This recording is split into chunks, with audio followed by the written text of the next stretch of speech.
This is a video summary of these 5 podcasts that Ali mentions in this video. There are also 3 podcasts that I would recommend. All of them are actually, incidentally, interviews that I've done because I've interviewed entrepreneurs and business coaches and stuff, and I ask the sort of questions that people always ask me about how to make money. And those are my 2 interviews with Dan Priestley and my 1 interview with Waite. And I would add to that list, if you're looking for more podcasts, my interview with Nicolas and my interview with Codie Sanchez. I will link all of those on the Deep Dive YouTube channel down below. It's very easy.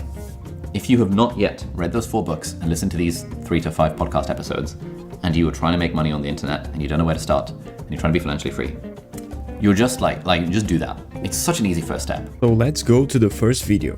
How can anyone develop the mindset of a multi-million-dollar entrepreneur? Daniel Priestley. The start of the podcast is all about Daniel's backstory. He says that when he was 19 years old, he had an opportunity to join a big startup. The company was a marketing agency, which became really successful, achieving $6 million in only 2 years in the business.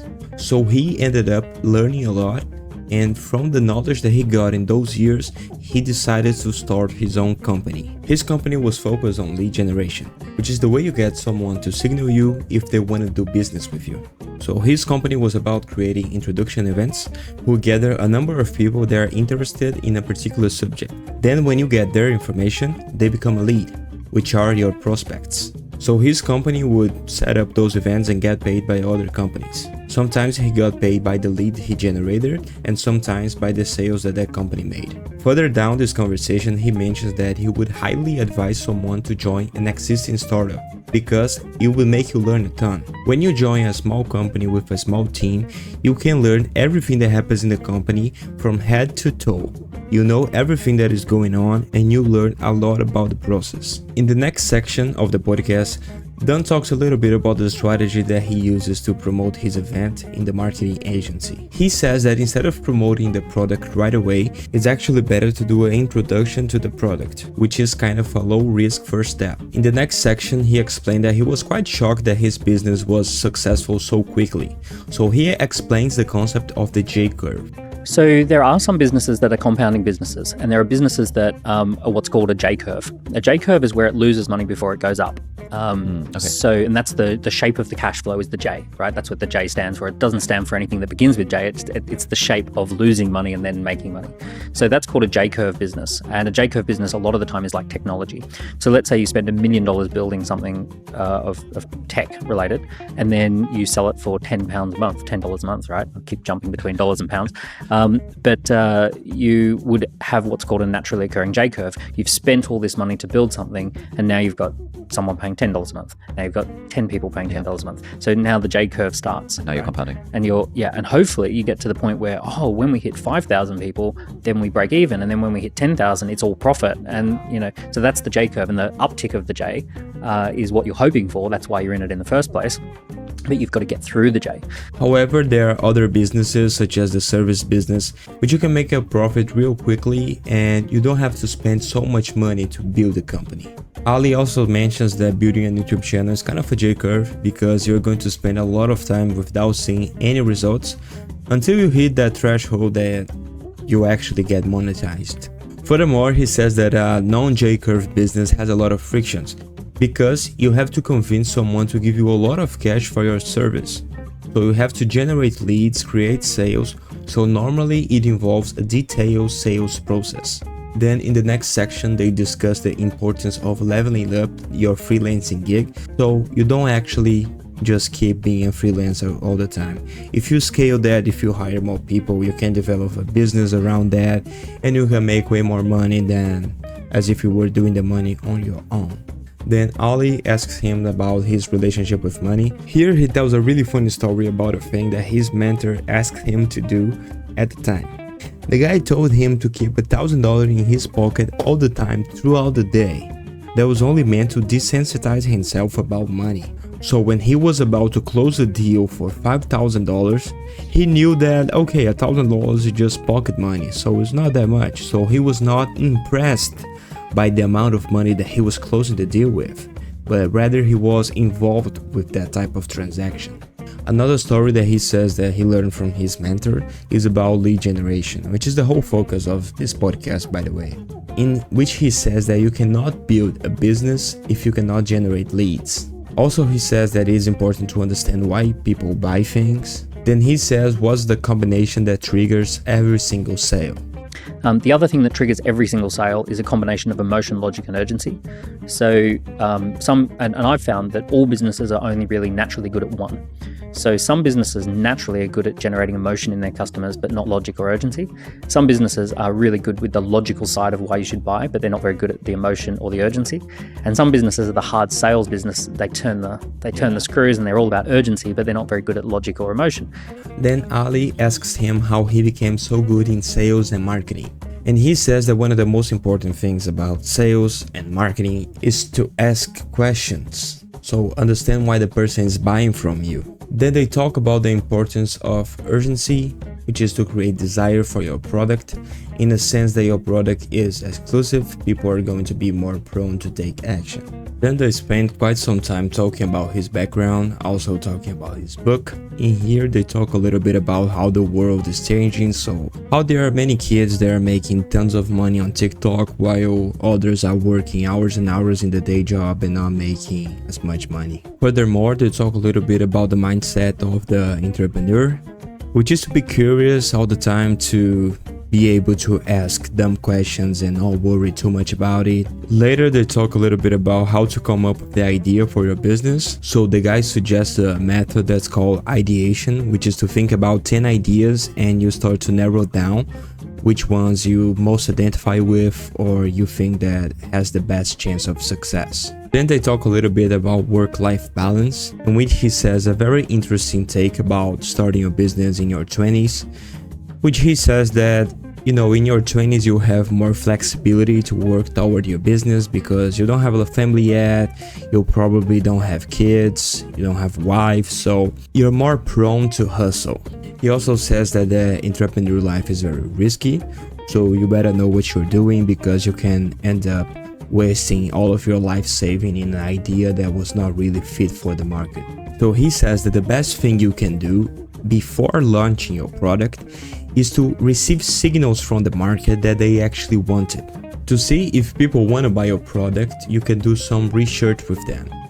And here he advises to do an MVP, which is a minimum viable product, which is all about getting data and signals of interests, which is the same thing as I talked about before, which is releasing something for free.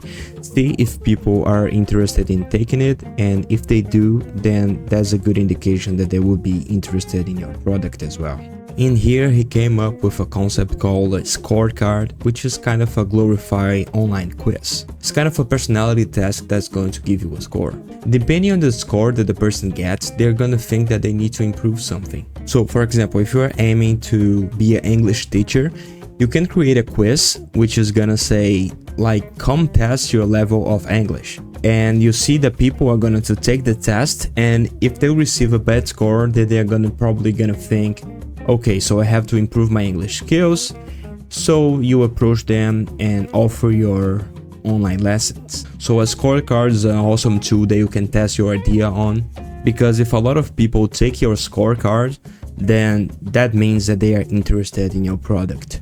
Furthermore, he also advises that at the end of this scorecard, you can even put a product, even if you don't have the product yet, just to see how many people are gonna click on that. And if they click on it, you're gonna say, yeah, this product is not yet available, but if you want, you can leave your email and we will contact you as soon as the product is available. So after you see the signals, then you can move to the next step, which is to go to the market. Then they talk a little bit about the pro versus the amateur entrepreneur, in which Daniel says that the pro takes action right away and doesn't wait for too long to release their product. They don't wait to have the perfect product, so they just release it in the market, and they know for a fact that they can improve that product along the way. At the end of the podcast, they talk a little bit about work-life balance, in which Daniel shares a little bit how it is to be an entrepreneur and also be building a family, and they end the podcast talking about that. So this podcast was really nice. It touched upon a lot of very valuable information, I should say.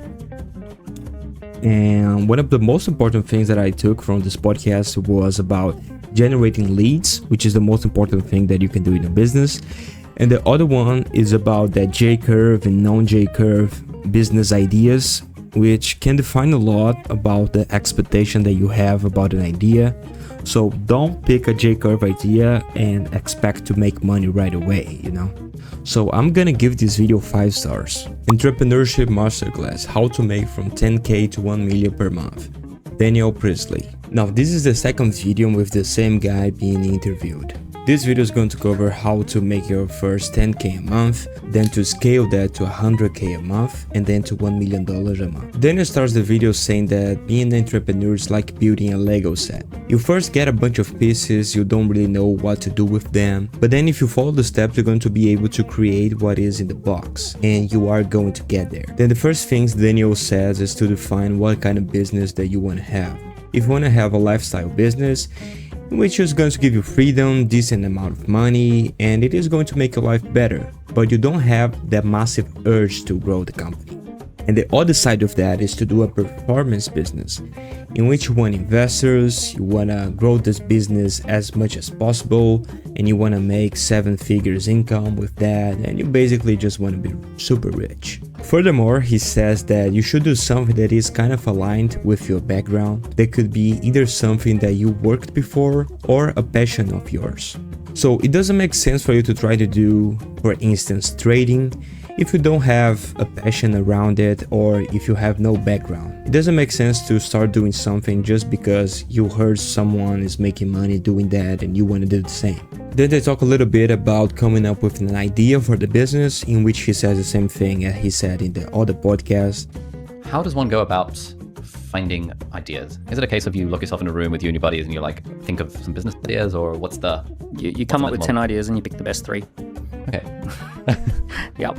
And you go and then you test them, and you test them as fast and as cheap as you possibly can.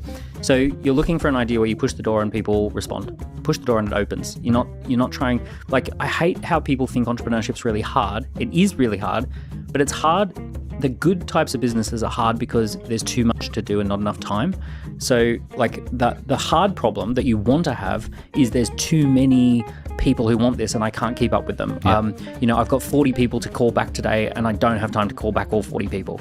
Then he says the same thing as he said in the previous podcast, which is to test the idea before going to market. And here he presents a new concept of creating a WhatsApp group, in which he reaches out to people and tells them he's creating a WhatsApp group with all the people interested in a particular subject. So that can be a place for people to talk to each other about that concept. And it can also be a place for you to test if they are interested in your idea or not. In the middle of this conversation, he said something that is really interesting. So let's say my business idea was I really enjoy making burgers. I want to make one of those burger vans and go into Cambridge Town Centre and sell my burgers. Okay, for starters, please don't do food. Oh, okay. It's one of those capital intensive, hard to scale businesses. It's normally a recipe to lose money. Then he goes back to the talk that before you launch your product, you should just do something for free to see if people are willing to engage with that. Then they talk a little bit about the J-curve versus the sales-based business from the last episode, which Daniel seems less inclined to recommend a J-curve business because that means that you are going to invest a lot of money and that you are going to sell a little bit at a time. Then he says that if you want to do a non-J-curve business, you need to do a B2B. So that means business to business, which is typically a solution sale. So you're just going up to some business and you asking them if you can solve that specific problem that they have, and if they want that problem solved, they are going to give you money. Furthermore, he mentions that even if you want to sell a product, it is better to do a product that has a recurring subscription. So Ali has a wow moment when he finds out that the non-J-curve business are way better than a J-curve one. In this regard, they say that it is much better to have one client that pays you $2,000 a month than to have 20 clients that pay you $100 a month. The revenue is the same, but the second one is way easier to scale and way easier to manage. So it's way better to do a business that is aimed to people that have a lot of money. In this regard, he says that introducing a product face-to-face is way better than to do an interaction online, because you can get a lot of insights about the interaction. When you introduce the price, for example, you want to see how that person is reacting. Moreover, he says that he believes that the entrepreneur is more of the organizing force, and it doesn't have to do all the work, so you don't need that much skill, because you can have someone working for you that is a pro in what they do. In that, he even says that you don't need to know anything, that he built multiple dollars companies, but he just the organizing force. Later, when Ali asks him about what a salesperson does, he says that a salesman is someone that gives a recommendation about how the client can get from the reality that they are right now to their desired reality.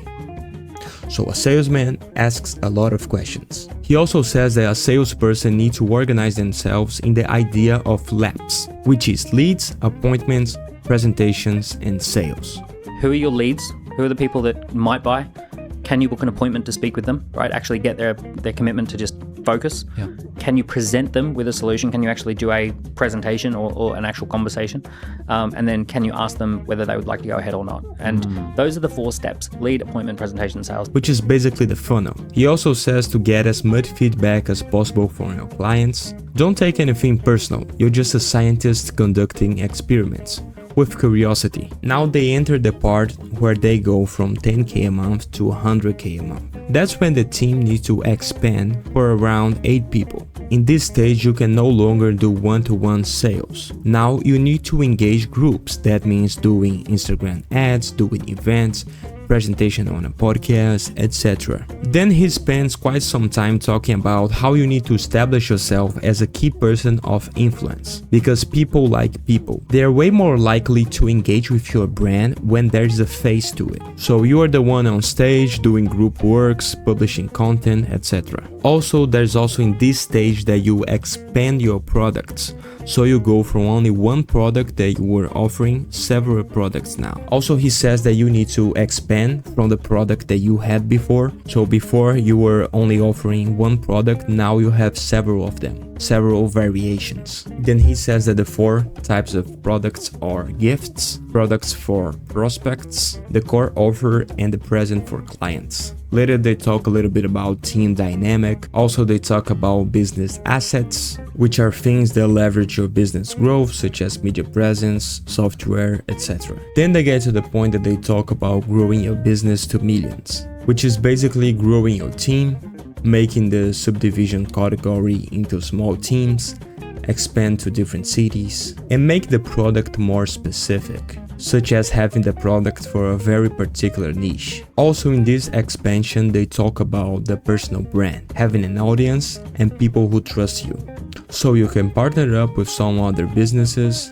and grow them together. So this can expand so you own more than one company. Lastly, they reflect a little bit about the entrepreneur life, which is a rough life. So this podcast was nice. It was not as good as the first one, I would say, but it gave me really good insights. I'm gonna give this one 4 stars. How to build a business in 2023. The easy way. Waite. Waite is a business coach, also a mentor, which they spent some time discussing that on the beginning of the podcast. So the whole podcast is based on a role play in which Ali pretends to be a total beginner and is asking for advice. The role play begins by Ali saying that he's a doctor and he's no longer motivated with medicine, so he wants to expand his path to being an entrepreneur. So Robin asks him what he loves doing, and he says that in order to pick what you are going to do, you need to follow the concepts of the 3 F's, which is freedom, fulfillment, and finance. So you need your idea to cover those 3.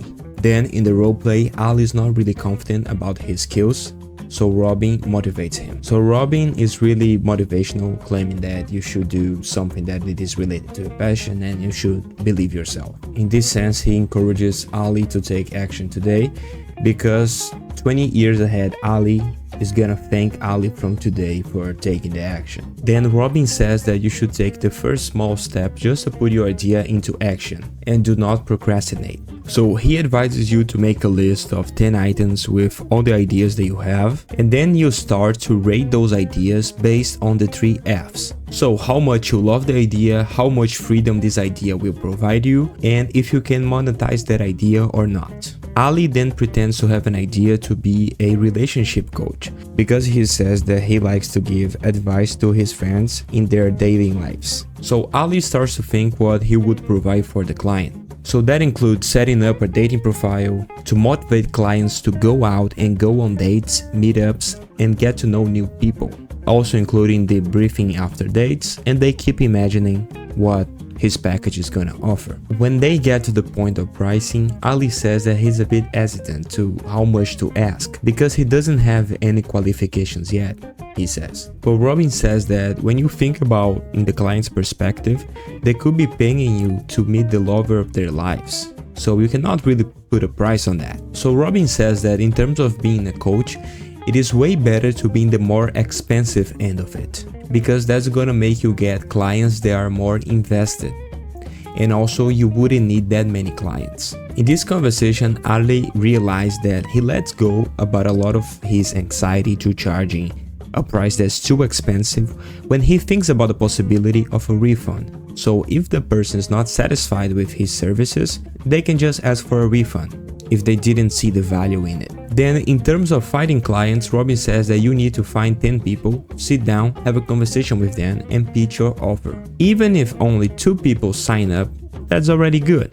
And every month you could do this round of pitching until you get the ideal number of clients. So in order to find those people, you need to figure out your ideal client. So where do they hang out? What magazines do they read?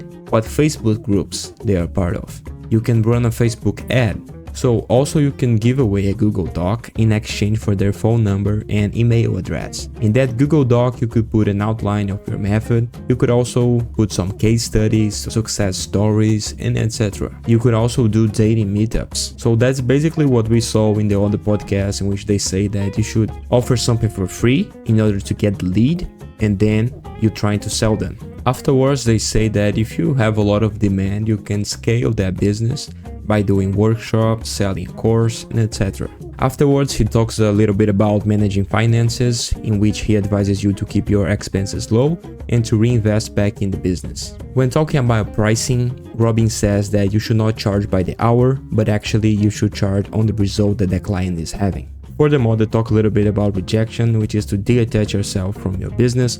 So if you get rejected, it has nothing to do with you. They also talk a little bit about overcoming sales resistance, in which he says that you should just say the price up front when you're doing the pitch, so the client is not anxious about how much you're going to ask for. He also says that trying to sell something is the root of having a business. You should be good in that. Later on, they talk a little bit about the fear factor, which is letting go of the fear to actually close a deal. They also mention that it is important to release the product instead of waiting for the perfect time. He says here that it is much better to release the product the way it is and then you improve it along the way instead of being a perfectionist. Ali then asks him what are the biggest mistakes that people commit in the beginning of their entrepreneurial journey, in which he answers in a more motivational kind of vibe. So the biggest mistake is procrastinating, comparing yourself to others, and not believing in yourself. In the last section of the podcast, they talk a little bit about Robin's background, in which he says that his company name is Fearless. So his advice is basically around those sorts of stuff. So this video was basically motivational. It didn't have many business concepts, so it was more about overcoming internal battles when starting your own business. So I guess that's not exactly what I was looking for. So I'm gonna give this video 2 stars. 5 ways to make $1 million as a writer. Nicolas. You are not the main character of your story. The reader is the main character. The moment you realize that you are in the business of serving the reader. People don't buy the asset, right? No one buys a book. What the person's buying is an answer to a question. In the first few seconds, we can already see why Ali recommended this for entrepreneurs. It's basically because he's a writer that focuses on the reader, which is the same idea that a business owner should focus on their consumers. He first says that in university, a teacher told him that the way to become a writer is to write a book, sell them to publishers, gather a bunch of rejection letters, and after long enough, someone will say yes, and you will get the book deal and make money. However, he thought to himself how he could monetize his writing, so he didn't have to wait so long. So he heard about a website named Quora. So here he says that to monetize your writing is to write about things that people want answers to. So then he tells a story about how he sold an ebook on fitness after he wrote a post on Quora. So he made a lot of sales with that. and he learned that as a writer, you need to serve an audience instead of just writing about what you want. Then they talk a little bit about how to build consistency in writing, how to find your niche, and the importance of enjoying the journey along the way.